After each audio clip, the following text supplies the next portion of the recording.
Hi everyone, welcome back to another video. तो RRB clerk का exam है अपना 1 फरवरी को और आरआरबी पीओ के इंटरव्यू की भी प्रिपरेशन करनी है। जिनका भी मतलब थोड़ा अच्छा गया है पेपर तो उनको करनी चाहिए, जिनका बहुत बुरा गया है, जिनको बिल्कुल मतलब देखो एग्ज़ाम देते हैं ना तो हम लोग को खुद से आइडिया लग जाता है कि कितने मार्क्स आने वाले हैं, कैलकुलेट भी कर लेते हैं। आजकल तो सब मेमोरी बेस्ड भी अवेलेबल हो गए हैं, अभी सब सारे एग्ज़ाम सारे सेक्शंस के हो गए हैं। तो उसमें देख के अपने मार्क्स कैलकुलेट करके उसके अकॉर्डिंग इंटरव्यू की प्रिपरेशन आई थिंक स्टार्ट कर देनी चाहिए। थोड़ा-थोड़ा करेंगे तभी 2 महीने के बाद अपन अच्छे से तैयार हो पाएँगे, क्योंकि देखो हम लोग मेंस के एग्ज़ाम में चाहे बैंकिंग अवेयरनेस वगैरह ना करें, लेकिन इंटरव्यू के लिए बैंकिंग अवेयरनेस करनी रहेगी और साथ में साथ उसके साथ-साथ करंट अफेयर भी करना रहेगा। तो साथ में लेकर चलते चलो, बाद में बर्डन नहीं होगा, नहीं तो मेंस के रिज़ल्ट के बाद बहुत बर्डन हो जाता है, नहीं कर पाएँगे। तो अभी से करके चलो। तो देखो कुछ कुछ प्लेलिस्ट होंगी वो मैं बता दूँगी, तो अभी डिस्कशन स्टार्ट करते हैं। इसमें इस वीडियो पे हम लोग डिस्कस करेंगे RRB clerk mains and RRB PO interview.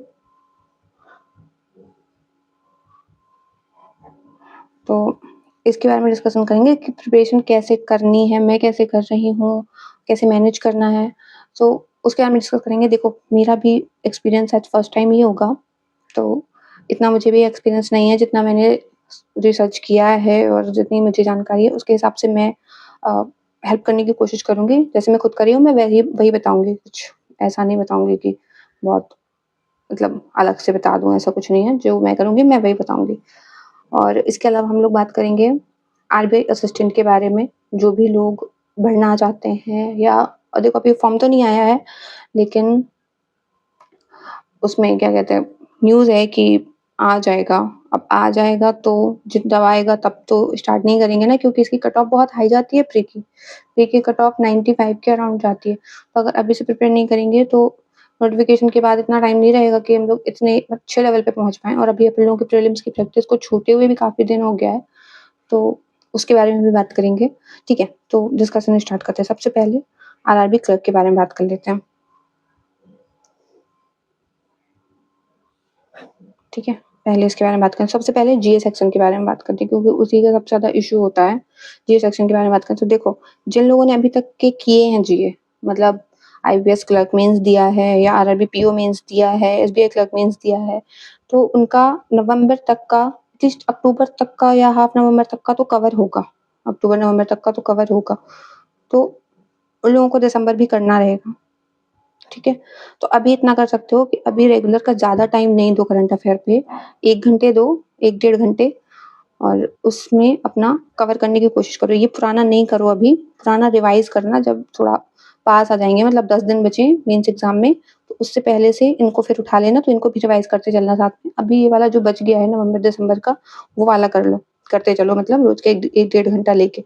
बस इससे ज़्यादा बर्डन नहीं लेना। और जिन लोगों का बिल्कुल करंट अफेयर नहीं है, जिन्होंने अभी तक एक भी मेंस एग्ज़ाम नहीं दिया है, आरआरबी क्लर्क से होप है, तो उन लोगों को बोलूँगी कि अगर तुम लोग पूरा 6 मंथ का नहीं कर सकते हो ना, तो एट लीस्ट 3 से 4 महीने का बहुत अच्छे से करके चलो, ठीक है? 3 से 4 मंथ का बहुत अच्छे से करो। और कहाँ से करना है, तो देखो मैं तो अभिजीत मिश्रा सर से करती हूँ।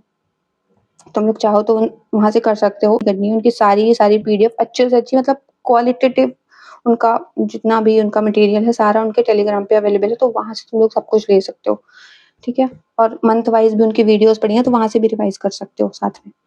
तो ये हो गया करंट अफेयर का। आई थिंक ये सॉर्टेड है। अभी ज़्यादा टाइम नहीं देना, जैसे अभी जितने 20 दिन हैं, उसमें ज़्यादा टाइम नहीं देना। जिन लोगों का ये हो चुका है, जिन लोगों का नहीं हुआ है, तो उन लोगों को ठीक से टाइम देना पड़ेगा, ताकि वो 3 से 4 महीने बहुत अच्छे से कवर कर लें, जिनका बिल्कुल नहीं हुआ है तो। ठीक है? तो ये हो गया करंट अफेयर के बारे में। अब बात कर लेते हैं क्वांट और रीज़निंग की। ठीक है? क्वांट रीज़निंग की बात कर लेते हैं। देखो अभी इसमें ज़्यादा टाइम दो, क्वांट रीज़निंग में। अभी स्टार्टिंग के 20 दिन, 20 डेज़ इसमें ज़्यादा टाइम दो। इसकी प्रैक्टिस करो। मॉक से करो, मॉक से करो, सेक्शनल मॉक से करो। उसके अलावा अगर तुम्हें क्लासेस लगानी है, तो क्लासेस लगा सकते हो। अगर बहुत वीक हो, तो क्लासेस पे जाना, वरना ज़्यादा हो गया, अगर नहीं अवेलेबल है मटेरियल तुम्हारे पास, तो क्लासेस को पॉज़ कर के क्वेश्चन सॉल्व करो और जल्दी-जल्दी आगे बढ़ाते जाओ। ये नहीं कि तुम 4 घंटे की क्लास देख रहे हो, ऐसा नहीं करना, ठीक है? और जिन लोगों की प्रिपरेशन अच्छी है वो लोग मॉक से और सेक्शनल मॉक से करो। मैं इन्हीं से करने वाली हूँ, मैं ज़्यादा कोई क्लास नहीं देखने वाली हूँ, देखूँगी तो सिर्फ़ अगर देखूँगी तो सिर्फ़ मीनाक्षी मैम की थोड़ी वो जब वो अटेम्प्ट करती है ना मॉक वगैरह, तो मॉक अटेम्प्टिंग देखूँगी मैं, उसके अलावा मैं कुछ नहीं देखने वाली हूँ। क्लासेस वगैरह नहीं देखने वाली हूँ मैं। रीज़निंग के लिए भी नहीं देखने वाली हूँ, रीज़निंग की भी मैं सिर्फ़ मॉक से ही प्रैक्टिस करूँगी। इतना अवेलेबल है यार मटेरियल कि 1 महीने के लिए हम लोग आराम से कर सकते हैं। मेरे पास जैसे सबके पास ही ना एटलीस्ट 2 मॉक तो होंगे ही, 2 मॉक टेस्ट होंगे, 2 मॉक टेस्ट सीरीज़ होंगी मतलब 2 अलग-अलग प्लेटफ़ॉर्म के, तो उसमें इतने मॉक टेस्ट हैं कि अपन लोग 1 महीने तक खत्म भी नहीं कर पाएँगे पूरे, ठीक है? तो ये कौन-सा रीज़निंग का हो गया, जिनके बहुत वीक है उनके लिए मैंने बता दिया कि वो लोग क्लासेस पे भी जा सकते हो, ठीक है? अब बात कर लेते हैं हिंदी या इंग्लिश की। देखो, अभी जो एग्ज़ाम हुआ है ना आरआरबी पीओ का, हिंदी के बारे में पहले बात करती हूँ क्योंकि मैं हिंदी लेने वाली हूँ। तो आरआरबी पीओ का एग्ज़ाम हुआ है, उसमें हिंदी बहुत अच्छे लेवल की आई है। क्लासेस वगैरह मुझे नहीं लगता सही हैं, तो क्लासेस मत करना। पीडीएफ मैंने शेयर कर रखी हैं, तो उन पीडीएफ से कर सकते हो और ज़्यादातर मॉक लगाओ, ठीक है? मॉक से प्रैक्टिस करो और मॉक के अलावा एक और सजेशन है कि अगर अवेलेबल है तुम लोगों के पास कोई हिंदी का न्यूज़पेपर, तो उसपे से जो एडिटोरियल होता है ना, उसके जो अ, न्यूज़पेपर से उसकी रीडिंग करो। अच्छे-अच्छे आर्टिकल देखकर मतलब जिनकी लैंग्वेज थोड़ी टफ हो उनको रीड करो, उनको थोड़ा समझने की कोशिश करो क्योंकि आरआरबी पीओ में ना कुछ-कुछ ऐसे क्वेश्चन्स भी थे जिनको लैंग्वेज ही नहीं उनकी समझ में आ रही थी कि क्या है, क्या नहीं है। एक तो ऐसा पैसेज भी आया था जिसकी लैंग्वेज मतलब टिपिकल हिंदी थी बिल्कुल, लग रहा था जैसे संस्कृत हो बट वो हिंदी थी, काफ़ी लोगों ने बोला संस्कृत थी, वो संस्कृत नहीं थी, वो हिंदी ही थी बट उसकी लैंग्वेज थोड़ी एक्चुअली ना हम लोग जो हिंदी बोलते हैं, वो शुद्ध हिंदी होती नहीं है। तो इस पैसेज में ना वो हिंदी शुद्ध हिंदी थी, संस्कृत नहीं थी वो, थोड़ा समझ में नहीं आ रहा था वो। 4 क्वेश्चन थे शायद इसमें, 4 या 5 मुझे एग्ज़ैक्टली याद नहीं है, उसमें से 2 क्वेश्चन तो डूएबल थे, बाकी 2-3 थोड़े टफ थे, तो मैंने वो छोड़ भी दिए थे, मैंने वो नहीं किए थे, ठीक है? तो अभी इसकी बात नहीं करनी, यहाँ पे देखो, मॉक टेस्ट से करना, पीडीएफ रिवाइज़ कर लेना और न्यूज़पेपर रीड कर लेना, ठीक है? न्यूज़पेपर का एक आर्टिकल भी रीड करो, ठीक है वो, उतना इनफ है। और इंग्लिश के लिए भी देखो इंग्लिश के लिए अगर बहुत मतलब इश्यू है, तो क्लासेस पे चले जाओ, लेकिन अगर इश्यू नहीं है, अच्छे हो इंग्लिश में, अच्छे मार्क्स आ रहे हैं, तो मॉक टेस्ट से करो, ठीक है? इसमें बहुत ज़्यादा फ़र्क नहीं होता है, गाइडली के मॉक टेस्ट तो ठीक हैं, अच्छे हैं, उनसे करो। उनका और एग्ज़ाम लेवल का ठीक ही होता है, मतलब एग्ज़ाम सही होता है उसमें से। इंग्लिश का तो काफ़ी अच्छा लेवल है, हिंदी का उसमें लेवल नहीं मिलता है गाइडली में, तो हिंदी के लिए अगर टेक्स्ट बुक है, तो टेक्स्ट बुक लगा लो, कोई और है तो वो लगाओ या तो फिर रीडिंग पे चले जाओ। तो ये हिंदी इंग्लिश का हो गया, quant reasoning Hindi English. Computer, भाई कंप्यूटर का मैं क्या बता दूँ अब, कंप्यूटर का क्योंकि बहुत ही अनएक्सपेक्टेड सा कंप्यूटर आया था आरआरबी पीओ के एग्ज़ाम में, तो इसमें देख लेना, इसमें ना मैं तो ये बोलूँगी कि बहुत ज़्यादा टाइम नहीं इन्वेस्ट करना, क्योंकि कोई भरोसा नहीं है, वैसे भी ये 20 मार्क्स का होता है, बहुत ज़्यादा भरोसा नहीं है कि कितने कैसा आएगा पेपर। तो जो सर की क्लासेस अवेलेबल है ना, उन्हीं में से रिवाइज़ कर लेना। काफ़ी मतलब एटलीस्ट 20 क्वेश्चन्स या 20-25 क्वेश्चन इतने ऐसे मिल जाएँगे जो डूएबल होंगे, ठीक है? तो क्लासेस लगा लेना और मॉक टेस्ट से प्रैक्टिस करना, दैट्स इट। बहुत ज़्यादा ये नहीं कि तुम 4-4 घंटे पीडीएफ के रट्टे मार रहे हो, वो मत करना। नहीं आ अगर टफ आ जाएगा ना, वो किसी से भी नहीं बनेगा। इस बार का कंप्यूटर ना सबको ही टफ लगा है, मैंने काफ़ी लोगों से बात करी थी सबको ही टफ लगा है, तो ऐसा कुछ नहीं है कि अगर टफ आ गया तो सिर्फ़ तुम्हारे लिए टफ आया है, तुम्हीं से नहीं बन रहा है, ऐसा नहीं है, किसी से भी नहीं बनता वो। फिर ये हो गया, आई थिंक ये काफ़ी है और कोशिश करो कि रोज़ का 1 मॉक लगाओ, मेंस का। अगर नहीं लगा पा रहे हो, क्लासेस कर रहे हो, तो अल्टरनेट लगा सकते हो, ठीक है? जिन लोग अच्छे हैं थोड़े मतलब मॉडरेट हैं थोड़े, तो उन लोगों को रोज़ का 1 मेंस का मॉक लगाना चाहिए। और अगर 1 मेंस का मॉक नहीं लगा पा रहे हो, तो एट लीस्ट सेक्शनल तो ज़रूर लगा लो, ठीक है? तो ये आरआरबी क्लर्क की पूरी बात हो गई। देखो समराइज़ कर देती हूँ, जिन लोगों की जीए अच्छी है, वो लोग अभी जीए को 1 या डेढ़ घंटे लेके चलेंगे, मतलब जीए अच्छी मतलब ये है कि रिवीजन है उनका। जैसे अभी आरआरबी पीओ देकर आए हैं, तो उनका अच्छा खासा रिवीजन होगा, तो उनको बहुत ज़्यादा टाइम नहीं देना है, अभी दिसंबर का ही कर लो और जनवरी का साथ में लेके चलना।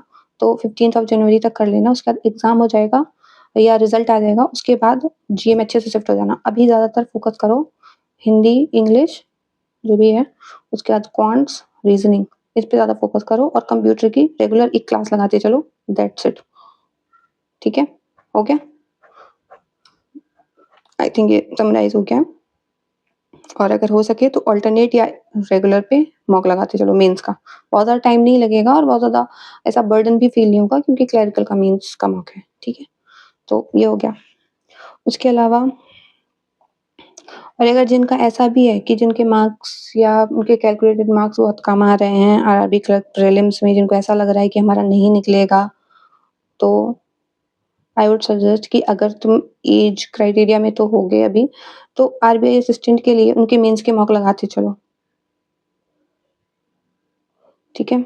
जो अभी मतलब इसके आरबी क्लर्क के मेंस के मॉक लगाते चलो, ये आरबीआई असिस्टेंट में काम करेंगे। ठीक है? अगर ऐसा लग रहा है कि नहीं होगा, तो इसमें ना तुम्हारा ना लॉस नहीं होगा। अगर हो गया क्लियर तो वहाँ पे दे आओगे, अगर नहीं भी हुआ तो तुम्हारी तैयारी तो वेस्ट नहीं जाएगी, तुम्हारा एक रिदम बना रहेगा। क्योंकि आरबीआई असिस्टेंट अगर होगा, मतलब अगर होगा तो होपफुल है कि हो, क्योंकि ये 2023 में आया था, एक भी बार फॉर्म नहीं भर पाए हैं अभी हम लोग। तो ये होप है कि आ जाए, तो हम लोग फॉर्म भर पाएँ, तो इसका भी बना रहेगा, इसकी भी तैयारी हो जाएगी साथ में। तो ये इसमें दोनों में काम करेगा। दूसरी बात करें आरबीआई असिस्टेंट की, तो अभी के रेगुलर का एक प्रीलिम्स का मॉक लगाते चलो, रेगुलर का नहीं तो अल्टरनेट लगाते चलो। अगर मतलब ज़्यादा अच्छे नहीं आ रहे हैं मार्क्स, 90 परसेंटाइल से भी नीचे जा रहा है, तो रेगुलर का एक मॉक लगा के चलो। ठीक है? मैं यही कर रही हूँ कि रेगुलर का या फिर अल्टरनेट मैं इसका मॉक लगाती चल रही हूँ, प्रीलिम्स का। ठीक है? तो इससे ना अगर आ जाएगा तो हम लोगों को लास्ट में बर्डन नहीं पड़ेगा। तो ये हो गया, ये हो गया, ये हो गया। अब आरबीआई उसका आरआरबी पीओ इंटरव्यू के बारे में बात कर लेते हैं। तो देखो ये कोई स्ट्रैटेजी नहीं है, ये डिस्कशन है। ठीक? क्योंकि मैं कोई मास्टर नहीं हूँ, जो मैं तुम्हें स्ट्रैटेजी दे पाऊँ इंटरव्यूज़ में, बहुत सारे दिए हों मैंने, तो ऐसा नहीं है। तो मैं वही बताऊँगी जो मैं खुद के लिए करने वाली हूँ। देखो, इसमें इंटरव्यू में हम लोगों को क्या करना रहेगा, बैंकिंग अवेयरनेस। एटलीस्ट 1 मंथ का, मतलब जब इंटरव्यू है उससे 1 मंथ का हम लोगों को जीए पढ़ना रहेगा, मतलब करंट अफेयर पढ़ना रहेगा। मतलब जीए नहीं, सीए, करंट अफेयर पढ़ना रहेगा। अच्छे से पढ़ना रहेगा 1 या 2 महीने का, क्योंकि वी डोंट नो कि कहाँ से पूछेंगे। पर्सनैलिटी क्वेश्चंस रेडी करने रहेंगे।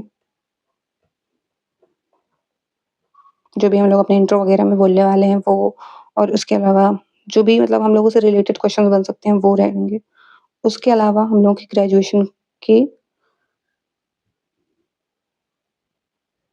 ग्रेजुएशन का जो भी सब्जेक्ट रहा होगा उससे रिलेटेड क्वेश्चन आएंगे। तो इसमें एक-एक करके इसको रेडी करते चलो। जैसे बैंकिंग अवेयरनेस है, अगर नहीं पढ़ी अभी तक एक भी, मैंने जब स्टार्ट करा था तब पढ़ा था, अभी तो मैं आधे से ज़्यादा भूल चुकी हूँ। तो मैंने थोड़ा सर्च किया है, मतलब काफ़ी सारी यूट्यूब पे सर्च किया है मैंने। तो यूट्यूब पे जो मुझे कुछ-कुछ पीडीएफ्स मिली हैं, पीडीएफ कह रही हूँ वो वीडियोज़ मिली हैं, तो मैं उन पे चली जाऊँगी। जैसे अभिजीत सर की है, शायद वो 1 साल पुरानी है, उसपे 63 वीडियोज़ हैं। अगर उसको कर सकते हो तो उसको कर लेना, मैं इसी को करूँगी। एटलीस्ट ये 1.5 महीने में शायद कवर हो जाएगी, उसके बाद ही इंटरव्यू होगा, तो मैं इसको करूँगी। इनके अलावा बहुत सारे और मतलब टीचर्स की हैं, कपिल सर की हैं और एक मैम हैं, मैं वो लगा दूँगी उसकी फ़ोटो यहाँ पे, तो उनकी भी है और शीतल मैम की भी हैं। ठीक है? जो हॉलीवुड पे पढ़ाती हैं उनकी भी हैं। तुम लोग को जिसका सूटेबल लगे उसका कर लेना। पर्सनैलिटी क्वेश्चंस के बारे में बोलूँगी, चैट जीपीटी से रेडी कर लेना। ठीक है? अपने मतलब अकॉर्डिंग क्वेश्चन बना के उसको देना, वो तुम्हें कई सारे फॉर्मेट देगी, उसमें से एक जो सबसे सूटेबल फॉर्मेट हो उसको लेके उसको नोट कर लेना, उसके रट्टे मारना। मैं भी यही करूँगी। स्ट्रेंथ, वीकनेस ऐसी रखना जो तुम्हारे ऊपर नेगेटिव पॉइंट्स ना डाले, और उसकी वीकनेस के लिए भी एक काउंटर क्वेश्चन के लिए या स्ट्रेंथ के लिए भी काउंटर क्वेश्चन के लिए रेडी रहना। उसके लिए भी एक नई मतलब अपने से प्रिपेयर कर लेना। ग्रेजुएशन के लिए देखो, जिनका कॉमर्स से है, तो मैंने तो सुना है कि भाई कॉमर्स वालों से बहुत गंदे तरीके से क्वेश्चन पूछते हैं, तो भाई अपना अच्छे से पढ़ना, ठीक है? और जिनका किसी स्पेसिफिक फील्ड में है, तो उन लोगों को भी बहुत अच्छे से पढ़ना रहेगा। मेरा जो है, मेरा बीएससी है और मैंने साइंस स्ट्रीम से किया था, पर मेरा जनरल वाला है, ठीक है? जनरल जिसमें सारे सब्जेक्ट्स इंक्लूड होते हैं ना, वो वाला है। तो ऊपर-ऊपर से तो मैं भी इसको पढ़ूँगी, फिज़िक्स, केमिस्ट्री और मैथ्स वगैरह, थोड़ा चैट जीपीटी से ही पढ़ूँगी मैं, कौन से कैसे-कैसे क्वेश्चंस बन सकते हैं, तो उससे रेडी करूँगी। ये हो गए। आई थिंक ये सारी चीज़ें हो गई हैं। धीरे-धीरे करके एक-एक करके रेडी करते जाओ। ये सब चीज़ें लिख लो, लिख के उनके रट्टे मारो। ऐसा नहीं कि वहाँ पे फंबल होना है, फंबल नहीं होना है। अपन लोग की ऐसी प्रैक्टिस होनी चाहिए कि अपन लोग रेगुलर में वैसे बोल रहे हैं। आदत डालो जिस भी तरीके से तुम बोलने वाले हो, अपने इंट्रो की आदत डालो, ठीक है? इंट्रो में जो भी चीज़ें तुम इंक्लूड करो, इवन तुम्हारे ग्रेजुएशन से रिलेटेड, ठीक है? गैप ईयर से रिलेटेड हर चीज़ के लिए तुम बिल्कुल रेडी रहो। तुम्हारे जो भी ऑक्यूपेशन है तुम्हारे फादर का, उसके लिए भी मतलब उसके लिए भी थोड़े बहुत क्वेश्चंस बन सकते हैं, उसके लिए भी रेडी रहो। अगर कोई बैंकिंग से है मतलब किसी के फादर बैंकिंग में है, तो उनके लिए तो बहुत मतलब एक क्वेश्चन करने का एक ये वाला बहुत अच्छा ज़रिया बन जाएगा, तो उसके लिए भी रेडी रहो। मतलब ओवरऑल तुम्हें ये सारे क्वेश्चंस अभी से एक वन बाय वन करके प्रिपेयर करने हैं और उनके रट्टे मारने हैं। क्योंकि वहाँ पे ऐसा नहीं है कुछ भी मन से बना के नहीं देना, ऐसा होना चाहिए कि तुम्हारी बहुत अच्छी प्रैक्टिस होनी चाहिए। और कोशिश ये करो कि क्रॉस क्वेश्चन जितने कम से कम बन सके। बहुत ज़्यादा जितनी ज़्यादा चीज़ें इंक्लूड करोगे उतने ज़्यादा क्रॉस क्वेश्चन बनेंगे। बहुत ही शॉर्ट एंड सिंपल रखना सारी चीज़ों को। सारी चीज़ों का डिस्कशन हो गया। अभी अगर कोई क्वेश्चन बचा हो तो कमेंट सेक्शन में पूछ लेना, ठीक है? I will try to give answer as per my level. So yes, bye, take care.